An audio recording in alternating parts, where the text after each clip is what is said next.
नमस्कार दोस्तों, स्वागत है आप सभी का आपके कमेंट हमारे आंसर के इस सीरीज़ में। और आज का पहला कमेंट अमृत नायक जी की तरफ से पूछा गया है और आज सभी के कमेंट्स को शामिल किया गया है। ठीक है, सीक्वेंस थोड़ा आगे पीछे हो सकता है लेकिन सभी के कमेंट्स को शामिल किया गया है। पहला कमेंट्स जो नायक जी की तरफ से आ रहा है, क्वेश्चन ये पूछ रहे हैं कि सर मैंने ईस्ट वेस्ट रेलवे से एसएम पद पर सेलेक्ट हूँ, तो हमारे यहाँ 61 एसएम और 2 सीए की पोस्ट है। क्या हम सबको एक साथ JRTI सीनी में भेज दिया जाएगा? बिल्कुल भेज दिया जाएगा। 61 की स्ट्रेंथ है आपकी, 2 सीए हैं, सभी को एक साथ ट्रेनिंग में भेजा जा सकता है, सभी को भेज दिया जाएगा। ठीक है, नेक्स्ट क्वेश्चन मंटू कुमार जी की तरफ से है, पूछ रहे हैं कि सर सेकंड डिवी में क्या चांस है मेरा? फर्स्ट डिवी में 0.44 से नहीं हुआ है बंगलौर से। बिल्कुल हो जाएगा मंटू कुमार जी, आपका बिल्कुल हो जाएगा। 0.44 मार्क से रह गए हैं आप। RRB बंगलौर में टोटल जो सीट है एसएम की या वो है 899 है। ठीक है, तो वहाँ पर आपका सेकंड डिवी में श्योर हो जाएगा। राहुल शर्मा जी का नेक्स्ट क्वेश्चन है कि RRB चंडीगढ़ की ज्वाइनिंग कब तक होगी? RRB चंडीगढ़ की ज्वाइनिंग मतलब ट्रेनिंग पर भेजने की प्रक्रिया जो है वो 9 जनवरी तक पूरा कर लेना है। 9 जनवरी से शेड्यूल है JRTI चंदौसी में ट्रेनिंग, तो वहाँ तक टारगेट रहेगी चंडीगढ़ की। ठीक है, नेक्स्ट कमेंट जो है वो विनीत पटेल जी की तरफ से है। इस सीरीज़ को लेकर के इनका सुझाव है एक, इस सुझाव पर आप लोगों के क्या राय हैं? सुझाव आपका ये है कि अपना परिचय देते हुए यदि शुरुआत करिए तो बढ़िया रहेगा। ठीक है, आपके सुझाव से हम पूर्णतः सहमत हैं, लेकिन और व्यूअर से भी हम चाहेंगे कि आप भी अपना राय कुछ रखिए और अदर राय भी आप रख सकते हैं इस सीरीज़ को लेकर के। यदि कोई आपकी सुझाव है तो आप कमेंट में लिख सकते हैं। आप सभी के सुझाव पर विचार करते हुए और उस पर अनुपालन किया जाएगा। ठीक है, बता रहे हैं विनीत जी की अबाउट में जा कर के जानकारी मिली है, तो आपने रिसर्च किया, इसके लिए बहुत बहुत धन्यवाद आपको। बाकी आप लोग अपना राय दे सकते हैं कि सीरीज़ को और कैसे बेटर बनाया जाए। ठीक है, नेक्स्ट क्वेश्चन सूरज तिवारी जी की तरफ से है। ये पूछ रहे हैं कि चेन्नई जोन की ट्रेनिंग कहाँ होती है और कितने लोग एक साथ ट्रेनिंग करवाते हैं? चेन्नई जोन की जो ट्रेनिंग होती है वो JRTI तिरुचिरापल्ली में होती है और लगभग यहाँ पर 400 से 500 के लगभग एसएम की ट्रेनिंग करा सकते हैं यदि हाईएस्ट स्ट्रेंथ लेके चलें तो। ठीक है, यस मीना जी का दूसरा नेक्स्ट क्वेश्चन है। ये पूछ रहे हैं कि सर 1 I 6/6 एंड 1 is 6/12 है, एसएम के लिए मेडिकल A2 स्टैंडर्ड मिल पाएगा क्या? मुश्किल है। देखिए, एसएम के लिए आप एक तो 6/6 है लेकिन दूसरा 6/9 होना चाहिए आपका। तो यदि आपका मेडिकल नहीं हुआ है अभी या होने वाला है रिसेंटली तो फिर देखिए शायद वहाँ 6/9 आ जाए। मेडिकल में आपका 6/9 आपको ले आना पड़ेगा। ठीक है, 6/9 आएगा तभी आप सेलेक्ट होंगे। कभी कभी होता है कि 12 है लेकिन वहाँ पर 6/9 आ जाता है। ठीक है, next question GK with Arvind ji की तरफ से है। ये पूछ रहे हैं कि सर आपने मेरे क्वेश्चन का जवाब नहीं दिया। देखिए अरविंद जी, पूरा बताया करिए। आपके एक क्वेश्चन का जवाब हमने उस वीडियो में लिया हुआ था, दूसरा क्वेश्चन इसमें ले रहे हैं। ठीक है, JAA और सीनियर क्लर्क का पटना जोन में कहाँ और किस स्टेशन पर पोस्टिंग होती है? छोटे स्टेशन पर भी होती है क्या या सिर्फ बड़े स्टेशन पर होती है? प्लीज़ थोड़ा डिटेल्स में बताइए। तो JAA और सीनियर क्लर्क कम टाइपिस्ट की बात आप बोल रहे हैं। आप नेक्स्ट में पूछ रहे हैं आप नीचे में कि दरभंगा और मुजफ्फरपुर जैसे जंक्शन पर भी पोस्टिंग होता है क्या? ज़रूर होता है, लेकिन दरभंगा जो होता है वो समस्तीपुर डिवीज़न में है, वो पटना RRB पटना के अंदर में नहीं आएगा। ठीक है, दूसरा आप मुजफ्फरपुर के लिए पूछ रहे हैं, वो सोनपुर डिवीज़न में पड़ता है, वहाँ भी आपकी पोस्टिंग नहीं होगी RRB पटना के थ्रू। ठीक है, RRB पटना के स्टेशन कैसे हैं? बड़े स्टेशन पर पहले तो JAA को देख लीजिए। तो JAA कहाँ होगा? ECR का जो मेन हेडक्वार्टर है वहाँ पर आपकी पोस्टिंग हो जाएगी GM ऑफिस में। और दूसरा ये होता है कि DRM ऑफिस जो है दानापुर डिवीज़न का, वहाँ हो जाएगी पोस्टिंग आपकी JAA की। मुगलसराय में पोस्टिंग हो जाएगी। यहाँ तो JAA की हो गई पोस्टिंग आपकी। ठीक है, लेकिन जैसे आप सीनियर क्लर्क कम टाइपिस्ट में पा गए तो सीनियर क्लर्क कम टाइपिस्ट की पोस्टिंग जो है वो आपका राजेंद्र नगर पर हो जाए, दानापुर में हो जाए, पटना में हो जाए, DRM ऑफिस में हो जाए, बक्सर हो सकता है, आपका आरा हो सकता है, डेहरी आंसोन हो सकता है, मोहनिया हो सकता है, और आपका ये गया में हो सकता है, मुगलसराय में हो सकता है। मतलब सीनियर क्लर्क कम टाइपिस्ट का जो पोस्ट है वो छोटे छोटे स्टेशन पर भी मिल सकता है, बहुत छोटा नहीं रहेगा।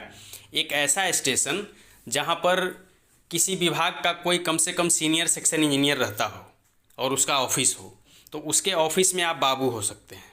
ठीक है, जैसे छोटे छोटे दिलदार नगर स्टेशन है, वहाँ पर सीनियर सेक्शन इंजीनियर हैं, उनके ऑफिस हैं, तो वहाँ भी आपकी पोस्टिंग हो सकती है।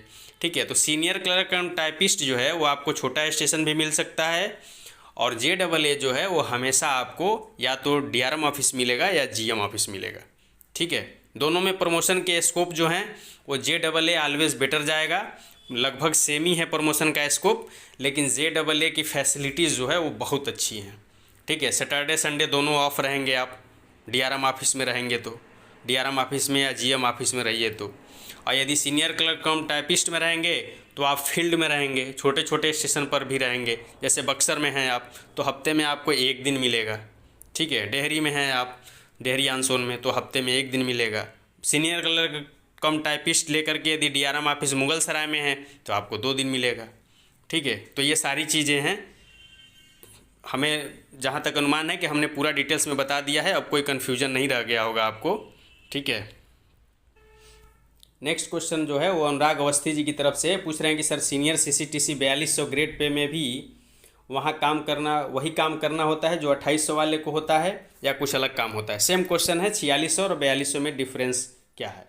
देखिए, जो सीनियर CCTC हैं वो 4600 4200 वाले भी वही काम करते हैं जो 2800 वाले करते हैं। सही है, ये सही है, बिल्कुल सही, सेम काम करते हैं। और जो 4600 और 4200 का डिफरेंस होता है, तो जो 4600 ग्रेड पे में आ जाता है वो इंचार्ज हो जाता है। कहीं का यदि ऑफिस का है वहाँ का इंचार्ज बनाया जा सकता है उसको। ठीक है। इंचार्ज नहीं बन रहा है तो ये भी वही काम करेंगे। आप CTI बन जाएंगे। ठीक है। CTI जान ही रहे हैं, चीफ टिकट इंस्पेक्टर हो गए। फिर आप CBS बन सकते हैं, चीफ बुकिंग सुपरवाइज़र हो गए। ठीक है। CGS बन सकते हैं, चीफ गुड्स सुपरवाइज़र बन सकते हैं। ठीक है। 4600 के ये सब पोस्ट हैं। ठीक है।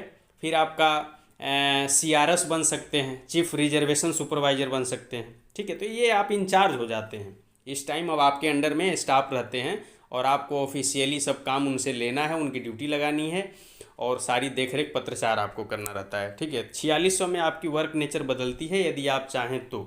ठीक है। नहीं चाहें तब भी प्रशासन आपको इंचार्ज बना करके और नेचर ऑफ वर्क चेंज कर देती है। बाकी 4200 2800 में सब वही काम करेंगे।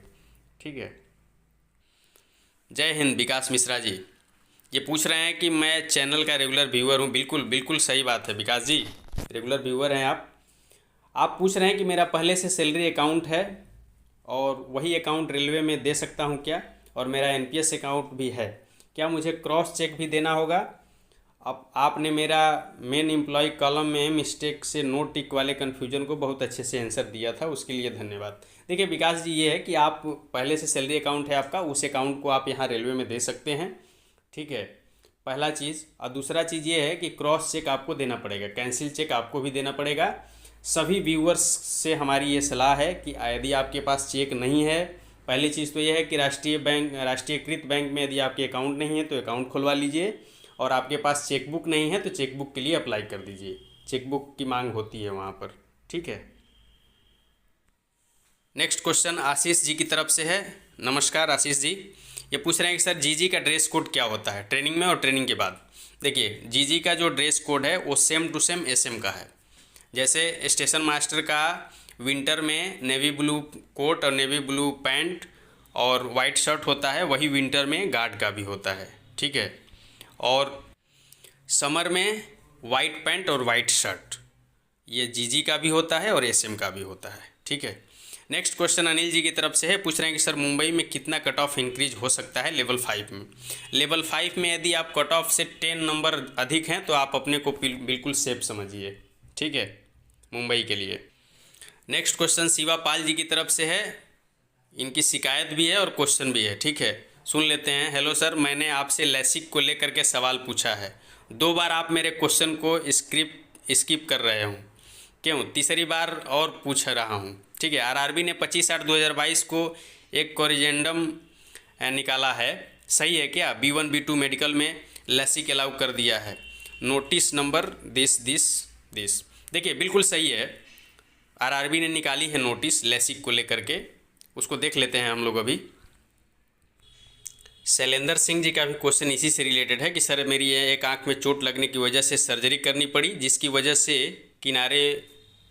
किनारे में वो वाइट पार्ट में दाग क्लियरली दिखाई दे रहा है। ठीक है, कुछ हुआ है, जबकि ब्लैक पार्ट में कोई छेड़छाड़ नहीं की गई है और विज़न भी क्लियर है, कौन सा मेडिकल स्टैंडर्ड दे सकते हैं? ठीक है, ये सारी दोनों लोगों की कमेंट्स हैं, आइए देख लेते हैं वो लेटर को। तो देखिए लैसिक से रिलेटेड यही लेटर जारी हुआ है 25/8/2022 को, बिल्कुल लेटेस्ट में जारी हुआ है। सही है शिवाजी, ठीक है। डायरेक्टली इसमें लिखा जा रहा है कि examination of medical fitness of candidate who have undergone LASIK surgery for various post, ठीक है। Matter medical fitness candidate who underwent LASIK surgery was deliberated by honourable Supreme Court, case number दिया हुआ है, ठीक है। जजमेंट ऑफ सुप्रीम कोर्ट दिया हुआ है। और आइए देख लेते हैं इसमें क्या बोला जा रहा है। तो देखिए, यदि आप सर्जरी कराए हैं तो A1, A2 और A3 अनफिट कर दिए जाएंगे, आप डायरेक्टली अनफिट। A1, A2 और A3 मेडिकल कैटेगरी के लिए आप अनफिट हैं यदि आप लैसिक सर्जरी कराए हैं, तो ये लेटर यही कह रहा है, ठीक है। लेकिन B1 और B2 में क्या है कि आप फिट तो हैं, लेकिन इसके कंडीशंस हैं। क्या कंडीशंस हैं? कंडीशंस ये हैं कि कोई भी वैसा कॉम्प्लीमेंट रिलेटेड ऐसा कॉम्प्लिकेशन नहीं दिखना चाहिए आँख में, ठीक है। कॉम्प्लिकेशन उस ढंग का नहीं दिखना चाहिए लैसिक सर्जरी का, और लैसिक सर्जरी एटलीस्ट 1 ईयर पहले का हो, ठीक है। एटलीस्ट 1 ईयर ऑफ ड्यूरेशन का हो लैसिक सर्जरी, ठीक है। और same should obtained with a medical certificate issued by a specialist of institution where surgery was performed। इसका मेडिकल सर्टिफिकेट इशू होना चाहिए जहाँ से आपने सर्जरी करवाया है, ठीक है। और क्या है कि आपका रेजुडेशियल कॉर्नर थिकनेस जो है post LASIK surgery should not be less than 4 to 5। ये जो है कि मेडिकल टर्म है, इसमें ज़्यादा हमको नहीं पता है। बाकी ये है कि आप B1 और B2 को जो है कि फिट हो सकते हैं कंडीशंस के साथ, ठीक है। और C1 और C2 जो है वो फिट माने जाएंगे आप। और A1, A2, A3 के लिए यदि आपने लैसिक सर्जरी कराई है तो बिल्कुल अनफिट माने जाएंगे, ठीक है। चलिए next question Pramod study points की तरफ से है। ये पूछ रहे हैं कि सर पैनल फर्स्ट और पैनल सेकेंड दोनों की एक ही साथ ट्रेनिंग होगी। देखिए ऐसा कोई ज़रूरी नहीं है। पैनल सेकंड तो पहले पिछड़ गया ना, जूनियर हो गया वो आपसे। पैनल से सीनियरिटी ली जाएगी अभी से, ट्रेनिंग में आपको पहले भेजा जाएगा पैनल 1 वाले को, पैनल सेकंड वाले को बाद में भेजा जाएगा, ठीक है। वो वैसे भी पैनल जिनका पहले आता है पैनल से सीनियरिटी जूनियरिटी ली जाती है, तो आप लोग सीनियर हो गए। जिनका पैनल पहले बन गया वो सीनियर हो गए, और पैनल सेकंड वाले को बाद में भेजा जाएगा ट्रेनिंग में, ठीक है। नागमणि कुमार जी का क्वेश्चन है, कल इनका जवाब दिया गया था। ये पूछ रहे हैं कि सर पता कैसे चलेगा कि जाना कहाँ है। नागमणि जी, जो आरआरबी चेन्नई का जो ऑफिस है वहीं पर दस्तावेज सत्यापन हो रहा है इस बार, डॉक्यूमेंट वेरिफिकेशन वहीं पर हो रहा है। जो भी आरआरबीज़ हैं, आरआरबी रांची, आरआरबी पटना, जो भी हैं, तो उनके जो मेन ऑफिस हैं, जैसे आरआरबी चेन्नई का जो ऑफिस है आप गूगल कर लीजिए, तो आरआरबी चेन्नई का जो ऑफिस है वहीं में जाना है आपको, उसी ऑफिस में जाना है। 31 तारीख को डीबी रखा गया है आरआरबी चेन्नई के द्वारा, तो यदि एडमिट कार्ड डाउनलोड नहीं हो रहा है तो आप 30 तारीख को वहाँ पहुँच जाइए, ठीक है। Next question hi fi study की तरफ से है। ये पूछ रहे हैं कि सर अगर किसी का अपोजिट पार्टी के साथ सिविल केस चल रहा हो और अपोजिट पार्टी ने फॉल्स FIR लिखवा दिया हो और केस लोअर कोर्ट में पेंडिंग हो और उसमें हाई कोर्ट में स्टे मिल गया हो, तो क्या करें? क्या कोई निगेटिव इफेक्ट होगा? अगर है तो सोल्यूशन क्या है? देखिए इसका जिक्र नहीं करिए आप। स्टे मिल गया है, सब फर्जी भी है और लोअर कोर्ट में चल रहा है, इसका जिक्र न करिए, क्योंकि एक अटेस्टेशन फॉर्म आपको पुलिस वेरिफिकेशन के साथ भेजी जाती है, उसी आधार पर वो देखते हैं। तो जैसे ही उनको सुराग मिलेगा फिर सारी चीज़ें जांच की जाएगी आपकी, ठीक है। अटेस्टेशन फॉर्म उसके साथ पुलिस वेरिफिकेशन के साथ दिया जाता है, जिसमें आप लिखते हैं कि मैं 1 साल से ज़्यादा यहाँ पर स्टे किया हूँ, वहाँ पर स्टे किया हूँ। सारी जगह पुलिस जो है कि अपने माध्यम से वेरिफिकेशन करवा लेती है आपकी, ठीक है। तो मेरे समझ से इसका जिक्र नहीं होना चाहिए। चलिए मंटू कुमार जी का जवाब हो गया है, आपका सिलेक्शन हो जाएगा सेकेंड डीबी में, ठीक है। और नेक्स्ट क्वेश्चन जो है वो प्रमोद स्टडी पॉइंट की तरफ से ही नेक्स्ट क्वेश्चन इन्होंने पूछ लिया है कि सर आरआरबी इलाहाबाद की ट्रेनिंग कैपेसिटी कितनी है और कब ट्रेनिंग स्टार्ट होगी। आरआरबी इलाहाबाद की जो ट्रेनिंग होगी वो आपकी जनवरी में स्टार्ट हो जाएगी, और कैपेसिटी की बात है तो हर डिवीज़न से लगभग 80 स्टूडेंट ये ले लेते हैं, ठीक है। मतलब NCR में 3 डिवीज़न हो गए आरआरबी इलाहाबाद के अंतर्गत, और 2 NR में हैं, 5 हैं, तो 8 × 40, 400 लोगों का एक साथ ये यहाँ से कराएंगे, और 160 लोग लगभग आ जाएंगे चंडीगढ़ से, ठीक है। इतने की एक साथ ट्रेनिंग करा सकती है JTI Chandausi. Next question fight to win की तरफ से है। ये पहले क्वेश्चन के लिए धन्यवाद दे रहे हैं। इनका कहना है कि ड्रेस सीनियर CCTC और जूनियर CCTC का सेम होता है, बिल्कुल सेम होता है, कोई अंतर नहीं है। ए के मीना जी पूछ रहे हैं कि सर एसएम का जनरल ग्रोथ कैसा है, प्लीज़ सही बताना। बिल्कुल सही हम बताएंगे, ठीक है। एसएम का जो ग्रोथ है वो बहुत, रेलवे में क्या है कि जैसे आप ग्रुप डी ज्वाइन करते हैं तो वहाँ से जो ग्रोथ है उतना ग्रोथ यदि आप ग्रुप सी ज्वाइन करते हैं, 42 से ज्वाइन करते हैं तो उतना ग्रोथ आपको नहीं मिलता है, ठीक है। यही सिस्टम इधर भी चलता है। एसएम से आप 4200 में आए, 4200 से 4600 में होंगे 5-6 साल बाद, और 6 साल बाद और फिर 10-12 साल बाद आपका 4800 मिलेगा। तो ग्रोथ कम है इसमें, लेकिन ये है कि 4200 से शुरू हुई हो रहा है तो कहीं भी 4200 के पोस्ट के लिए रेलवे में या और अदर जगहों पर भी ग्रोथ कम ही रहता है। जो नीचे जैसे सीसीटीसी में आप ज्वाइन किए 2000 ग्रेड पे में, तो 2 साल 3 साल बाद आपको तुरंत 2800 मिल जाता है, 2800 से तुरंत 4200, 4200 से 4600, ठीक है। तो जो छोटे पोस्ट पर आते हैं उनका ग्रोथ ज़्यादा है, और जो 4200 में आते हैं उनकी बहुत ज़्यादा ग्रोथ नहीं रहती है। आप 4200 से 6 साल बाद 4600 आइए, स्टेशन सुपरिटेंडेंट बन गए, फिर 4800 लगेगा, फिर भी वही रहेंगे आप, ठीक है। नेक्स्ट क्वेश्चन राकेश रोशन जी की तरफ से है, पूछ रहे हैं कि सर एनेक्सर 2 फॉर्मेट वाला ओबीसी में फ़ोटो भी रहता है या नहीं। बिल्कुल फ़ोटो नहीं रहता है। ये देखिए एनेक्सर 2 का है फॉर्मेट, इसमें कहीं फ़ोटो का जिक्र नहीं है, ये बिल्कुल लगाया हुआ है आरआरबी में, तो ये कहीं कोई ज़रूरत नहीं है, ठीक है। शिवेंद्र परिहार जी पूछ रहे हैं क्वेश्चन कि यूपी लेखपाल और सीसीटीसी में कौन सा अच्छा रहेगा, ग्रेड पे इक्वल है दोनों का। I am from Jhansi UP. देखिए यदि लेखपाल अभी ज्वाइन हो रहा हो तो उसको ज्वाइन कर लीजिएगा लेखपाल को, ठीक है। बाकी सही है, लेखपाल ठीक है, क्योंकि आप झांसी से हैं, अगल बगल आस पड़ोस में आपका मिल जाएगा पोस्टिंग, ठीक है। बाकी सीसीटीसी भी ठीक है, लेकिन यदि दोनों का एक साथ ज्वाइनिंग मिल रही है, प्रीफर करना है आपको, तो लेखपाल को प्रीफर कर लीजिए, ठीक। बाकी सीसीटीसी का भी प्रमोशन बहुत अच्छा है। 2000 ग्रेड पे में आप आते हैं, 2 से 3 साल बाद आपका तुरंत 2800 लगता है, 2800 से 4200 हो जाते हैं, 4200 से 4600 भी मिल जाता है। लेखपाल में भी यहाँ भी ग्रोथ अच्छा है, प्लस आप नज़दीक रहते हैं, इसलिए यदि दोनों सेम टाइम में ज्वाइनिंग मिले तो आप लेखपाल को प्रीफर करिए। भूपेंद्र सिंह जी बोल रहे हैं कि सर मैं सेंट्रल गवर्नमेंट एम्प्लॉय हूँ और मेरी सैलरी 52,000 है, और रेलवे एसएम में ट्रेनिंग में बेसिक और डीए मिलता है जो मेरी प्रजेंट सैलरी से कम है। मुझे कम सैलरी मिलेगा या प्रजेंट सैलरी के अकॉर्डिंग पर बनेगी? अकॉर्डिंग पे सर्विस रूल प्रजेंट सैलरी से कम नहीं होनी चाहिए। देखिए यदि 52,000 आपकी सैलरी बन रही है तो उससे यहाँ ट्रेनिंग में कोई वो नहीं है। ट्रेनिंग के हिसाब से आपकी ट्रेनिंग में ट्रेनिंग का स्टाइपेंड ही मिलेगा, और यदि वहाँ से टेक्निकल मिल जाता है आपको, ठीक है, टेक्निकल मिल जाता है। यदि 52,000 सैलरी बता रहे हैं तो आप तो सेम या तो 4200 में होंगे या 4600 में होंगे। तो जहाँ तक मेरा मानना है, मैं कंफर्म भी बता रहा हूँ कि यदि सेंट्रल गवर्नमेंट एम्प्लॉई हैं आप और आपकी सैलरी 52,000 है और यहाँ आएंगे तो स्टाइपेंड के रूप में जो सबको मिलेगा वही आपको मिलेगा। स्टाइपेंड में वो रूल नहीं लागू होगा, ठीक है। नेक्स्ट क्वेश्चन गुलशन कुमार सिंह जी की तरफ से पूछ रहे हैं कि सर मैं एनटीपीसी मुजफ्फरपुर जोन से हूँ और मेरा घर भी मुजफ्फरपुर में है, मुझे मुजफ्फरपुर स्टेशन मिल सकता है? बिल्कुल मिल सकता है, ये पुलिसिंग नहीं है, यहाँ सब मिल जाएगा, ठीक है। वो मेरे कट ऑफ से 7 नंबर ज़्यादा हैं और रैंक आईक्यू भी अच्छा दिखा रहा है, तो मेरा हो जाएगा, बिल्कुल हो जाएगा आपका। रैंक आईक्यू में अच्छा दिखा रहा है, हो जाएगा। 7 नंबर ज़्यादा हैं, होना चाहिए, अब मुजफ्फरपुर मिल सकता है आपको, ठीक है। नेक्स्ट क्वेश्चन ललित सैनी जी का है। थोड़ा सा कमेंट्स ज़्यादा और डिस्क्राइब करने के चक्कर में वीडियो थोड़ा लंबा हो जाता है, लेकिन सबके कमेंट्स को शामिल किया गया है, ठीक है। ललित सैनी जी का क्वेश्चन है कि सर लेवल 5 की ज्वाइनिंग कब तक हो जाएगी? हमारे यहाँ ननिहाल में 6 फरवरी को शादी है, इससे पहले ज्वाइनिंग हो जाएगी या इसके बाद? मेरा कट ऑफ से 13 मार्क्स अधिक हैं, फर्स्ट प्रेफरेंस गुड्स गार्ड और टाइपिंग भी क्लियर है, जोन मुंबई कैटेगरी ओबीसी। तो आप शादी कर लीजिएगा, शादी के बाद ही ज्वाइनिंग होगा लेवल 5 का, ठीक है। शादी वादी सब बिता लीजिए आराम से, हो जाएगा आपका। 13 नंबर अधिक है और शादी के बाद ही ज्वाइनिंग होगी। नेक्स्ट क्वेश्चन विपिन कुमार जी की तरफ से है, थैंक यू इस सीरीज़ को, थैंक यू आपको भी।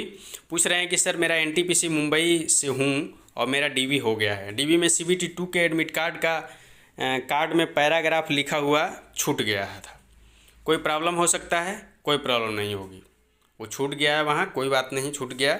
हो सकता है कि वहाँ मिल गया हो तो लोग आपके फाइल में अटैच भी कर दिए हों, नहीं भी तो उससे कोई दिक्कत नहीं है आपको, ठीक है। नेक्स्ट क्वेश्चन सचिन सोनी जी की तरफ से पूछ रहे हैं कि आरआरबी कोलकाता का पैनल कब तक आ सकता है? 18 अक्टूबर को ब्लॉक डेट दिया था। 18 अक्टूबर को ब्लॉक डेट है, 15 दिन और इसमें जोड़ लीजिए, तो लास्ट तक या नवंबर की फर्स्ट वीक तक आना चाहिए। नेक्स्ट क्वेश्चन चंदन गुप्ता जी की तरफ से है, पूछ रहे हैं कि सर ईस्टर्न रेलवे में कितने डिवीज़न हैं।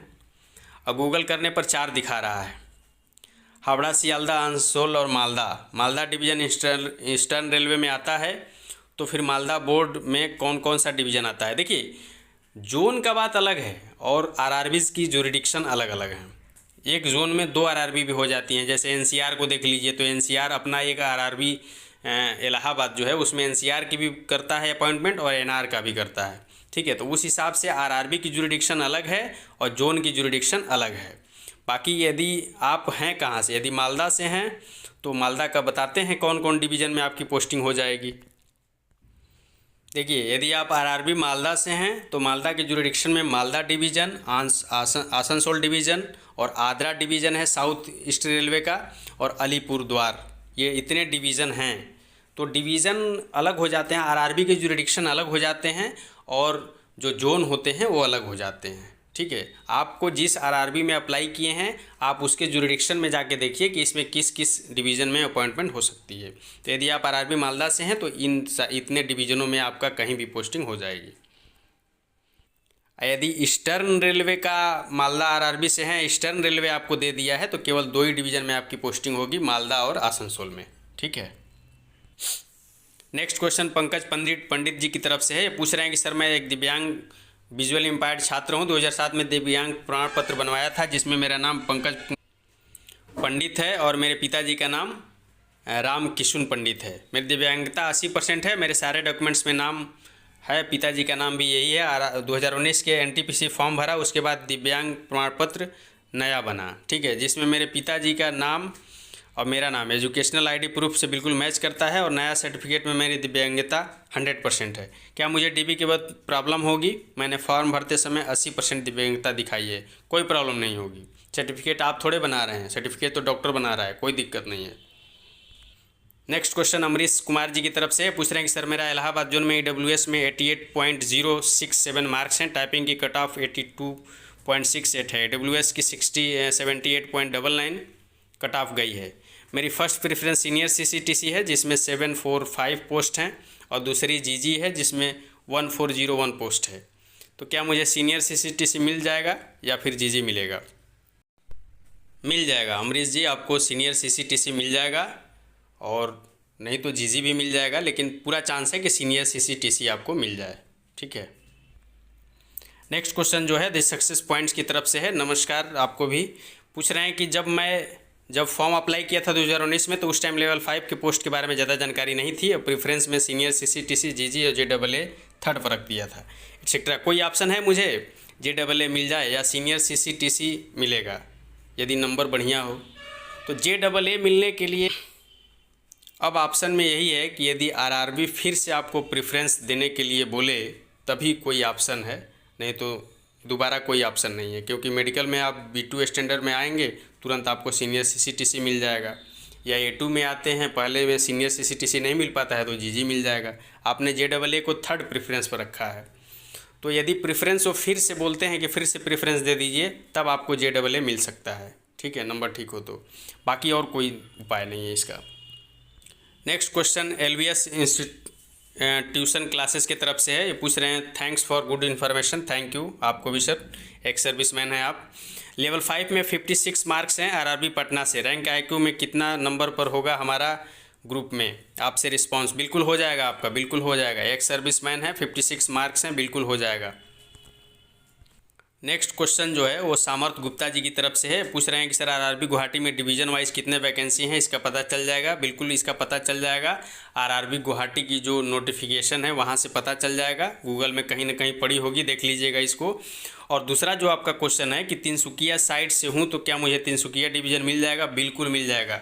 तिनसुकिया वहाँ तो प्रेफरेंस देना पड़ता है आरआरबी गुवाहाटी में, और वहाँ पर तिनसुकिया कोई प्रीफर नहीं करता है, इधर वाले जो बिहार यूपी वाले रहते हैं, ठीक है। तो तिनसुकिया डिवीज़न आपको मिल जाएगा बिल्कुल। नेक्स्ट क्वेश्चन सुजीत कुमार जी की तरफ से पूछ रहे हैं कि सर स्पाउस ट्रांसफ़र के लिए मिनिमम कितने दिनों के लिए मिनिमम कितने दिनों में अप्लाई कर सकते हैं और स्पाउस ट्रांसफ़र मिनिमम कितने दिनों में हो जाता है? स्पाउस ट्रांसफ़र के लिए कोई ऐसा बाउंडेशन नहीं है कि आपको इतना साल सर्विस होनी चाहिए, ठीक है। आप ज्वाइन कर लीजिए, ट्रेनिंग लाइन ट्रेनिंग करने के बाद सर्विस को ज्वाइन कर लीजिए, इंडिपेंडेंट चार्ज ले लीजिए, आप अप्लाई कर सकते हैं। और जहाँ तक रही टाइम लगने की बात, तो जितना जल्दी आप फाइल को प्रोसेस करा लेंगे उतना जल्दी ट्रांसफ़र हो जाएगा, ठीक है। मिनिमम आप समझिए कि 1 महीने के अंदर में आपका ट्रांसफ़र हो जाएगा, ठीक है, ज्वाइन करने और इंडिपेंडेंट कर लेने के बाद। नेक्स्ट क्वेश्चन सुजीत मिश्रा जी की तरफ से है। ये पूछ रहे हैं कि सर मेरा 12 एंड ग्रेजुएशन के रजिस्ट्रेशन में मदर के नाम गलत है। आरआरबी कॉलेज वेरिफिकेशन भी करवाती है, कॉलेज वेरिफिकेशन तो नहीं करवाती है लेकिन बोर्ड को वेरिफिकेशन करवाती है और यूनिवर्सिटीज़ से वेरिफिकेशन करवाती है आपकी डिग्रियां और आपके सर्टिफिकेट्स, ठीक है। रजिस्ट्रेशन में माता जी का नाम गलत है, कोई इशू नहीं है, कोई दिक्कत भी आती है बाद में। वैसे जब भी वेरिफिकेशन के लिए जाता है तो ये मदर उधर का नाम ज़्यादा नहीं ध्यान दिया जाता है, भाई कैंडिडेट है कि नहीं, सर्टिफिकेट ठीक है कि नहीं, ये जांच की जाती है, उससे कोई दिक्कत नहीं है, ठीक है। एफिडेविट देकर चल जाएगा वो। नेक्स्ट क्वेश्चन कमल सिंह जी की तरफ से है, पूछ रहे हैं कि सर JRTI तिरुचिरापल्ली के हॉस्टल की कुछ डिटेल्स बताइए। मीन एक रूम में कितने लोगों के लिए बेड अलॉट होता है, सिंगल या फिर कैसे। देखिए जो JRTI तिरुचिरापल्ली का है, चाहे और भी JRTI में है, एक रूम में 2 लोगों को रखते हैं। जनरल जो रूल है वो यही है कि एक रूम में 2 ट्रेनीज रहेंगे, 2 बेड लगे रहेंगे और 2 ट्रेनीज उसमें रहेंगे एक रूम में। और बाकी वैसे कोई बड़ा, अब जैसे नए में रूम बन रहे हैं, कोई बड़ा हॉल टाइप का है या बड़ा ही रूम हो गया तो उसमें, या कम पड़ रहे हैं रूम तो 3-4 लोगों को भी अलॉट कर दिया जाता है यदि बड़ा रूम है तो, ठीक है। कभी कभी तो यूँ होता है कि कोई बरामदे में ही डाल दी गई बेड, क्योंकि ट्रेनिंग करानी है और जल्दी से जल्दी करानी है, एकोमोडेशन है नहीं, ठीक है। बाकी रूम की जहाँ तक बात है तो जो नॉर्म है वो ये है कि एक रूम में 2 ट्रेनीज, ठीक है। नेक्स्ट क्वेश्चन बीरेंद्र सिंह जी का है, बहुत लास्ट में आया बीरेंद्र सिंह जी आपका क्वेश्चन। पूछ रहे हैं कि सर अगर JRTI में जिस दिन खाना न खाएं तो उसका भी चार्ज लगता है क्या। बीरेंद्र सिंह जी को हमें पता है RRB चंडीगढ़ से आप क्वालिफाई हैं, तो RRB चंडीगढ़ का जो ट्रेनिंग होती है वो JRTI चंदौसी में होती है। चंदौसी में ऐसा होता है कि जिस दिन आप खाना नहीं खाते हैं उस दिन का भी वो लोग वहाँ पैसा लेते हैं, ठीक है, क्योंकि आप बता नहीं पाते हैं। हाँ, ऐसे हो जाता है चंदौसी में कि जैसे आप गए तो वहाँ वो पूछते हैं कि आप किस दिन व्रत रहते हैं, मंगलवार, या उनका कुछ चलता है कि मंगलवार को व्रत रहते हैं, आपकी सोमवार को रहते हैं। आपने बता दिया कि मंगलवार को हम व्रत रहते हैं, तो आपके लिए उस दिन खाना नहीं बनेगा, उस दिन फल वल आपको दिए जाएंगे। बाकी पैसा वहाँ हर दिन का ले लेते हैं। वैसे हर जगह JRTI में तो यही है, सीनी वगैरह में ये है कि जिस दिन आपको नहीं खाना है उस दिन आप पहले ही HQL ले लीजिए, हेडक्वार्टर लीव ले लीजिए, ठीक है। तो बीरेंद्र सिंह जी सब दिन के लिए चार्ज देने के लिए तैयार रहिए, चार्ज के लिए न घबराइए। जाते टाइम जो त्यौहार के लिए बोलेंगे कि जिस दिन आपको व्रत रहना है, सॉरी व्रत के लिए, तो आप व्रत वाला टिक कर दीजिएगा, उस दिन वहाँ से फ्रूट रिसीव करिएगा और बाहर में कहीं खाना खा लीजिएगा, ठीक है। प्रिंस रॉय जी का क्वेश्चन जो है कि सर सैलरी के लिए SBI का अकाउंट ज़रूरी है क्या, या कोई भी बैंक अकाउंट चलेगा। कोई भी बैंक अकाउंट चलेगा, ठीक है। राष्ट्रीयकृत बैंक का होना चाहिए, मतलब प्राइवेट बैंक नहीं होना चाहिए, राष्ट्रीयकृत बैंक होना चाहिए, सब बैंक चलेगा, ठीक है। नेक्स्ट क्वेश्चन शिशिर मिश्रा जी की तरफ से है, पूछ रहे हैं पहला क्वेश्चन कि सर सीनियर CCTC की ट्रेनिंग कितने दिन की होती है, ठीक है। तो सीनियर CCTC की जो ट्रेनिंग है वो 60 दिन की होती है। दूसरा क्वेश्चन आपका है कि सीनियर CCTC और ग्रुप D के हॉस्टल में कोई फ़र्क होता है क्या। बिल्कुल फ़र्क होता है। JRTI चंदौसी में रूम देखने में काफ़ी बेकार हालत में है। देखिए दूसरी पहली चीज़ तो ये बता दें आपको मिश्रा जी कि जो सीनियर CCTC की हॉस्टल्स हैं वहाँ पर केवल ग्रुप C की ट्रेनिंग होती है। JRTI में केवल ग्रुप C की ट्रेनिंग होती है। जो ग्रुप D की ट्रेनिंग होती है वो मंडल स्तर पर छोटे छोटे ट्रेनिंग स्कूलों में करा लिए जाते हैं। छोटे छोटे ट्रेनिंग स्कूल उनके अलग होते हैं, तो आप ग्रुप D की हॉस्टल से कंपेयर ना करिए। ग्रुप D का हॉस्टल जो है वो अलग है, उनका ट्रेनिंग स्कूल ही अलग है। JRTI में केवल ग्रुप C का ट्रेनिंग होता है, ठीक है। आप बोल रहे हैं कि रूम काफ़ी हालत बेकार है रूम का, वो तो हो सकता है, मान रहे हैं इस चीज़ को। और वाशरूम भी 10-15 रूम पर लास्ट में 3-4 बने हुए हैं, ये भी सही है, ठीक है। 3-4 मतलब टॉयलेट रहते हैं और 2-3 कम से कम बाथरूम रहते हैं कुल मिला करके, ठीक है। तो आप बोल रहे हैं कि बाहर रहना चाहूँ तो आसानी से अलाउ कर देंगे, कर देना चाहिए, ठीक है। तीसरा क्वेश्चन आपका है कि सर इतनी मेहनत से सिलेक्शन मिलता है और लोग ऐसे हॉस्टल दे रहे हैं, बड़ा बुरा लग रहा है चंदौसी के रूम देख करके। सरकारी चीज़ें हैं, थोड़ी सी खटारा टाइप की होती हैं, ठीक है, कुछ दिनों बाद आदत लग जाएगी आपको, ठीक है।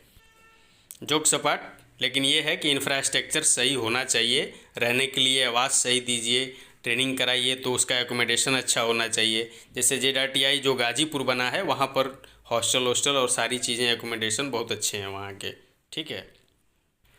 सोनू कुमार जी का नेक्स्ट क्वेश्चन है, ये पूछ रहे हैं कि सर क्या लेवल 3 में भी डिग्री मांगे जाएगा, क्योंकि हायर क्वालिफिकेशन ग्रेजुएशन तक दिया हूँ।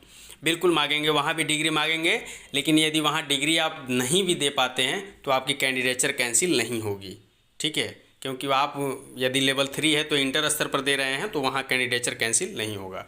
दूसरा क्वेश्चन अभय राज जी की तरफ से है, 0.44 से नहीं हुआ है सिकंदराबाद में, सेकेंड DB में चांस है, बिल्कुल चांस है अभय राज जी, आपका होना चाहिए सेकेंड DB में। एक बार कंफर्म करिएगा कि कितने सीट हैं, ठीक है। सीट यदि 700-800 के आसपास है सिकंदराबाद में तो आपका सिलेक्शन पक्का है।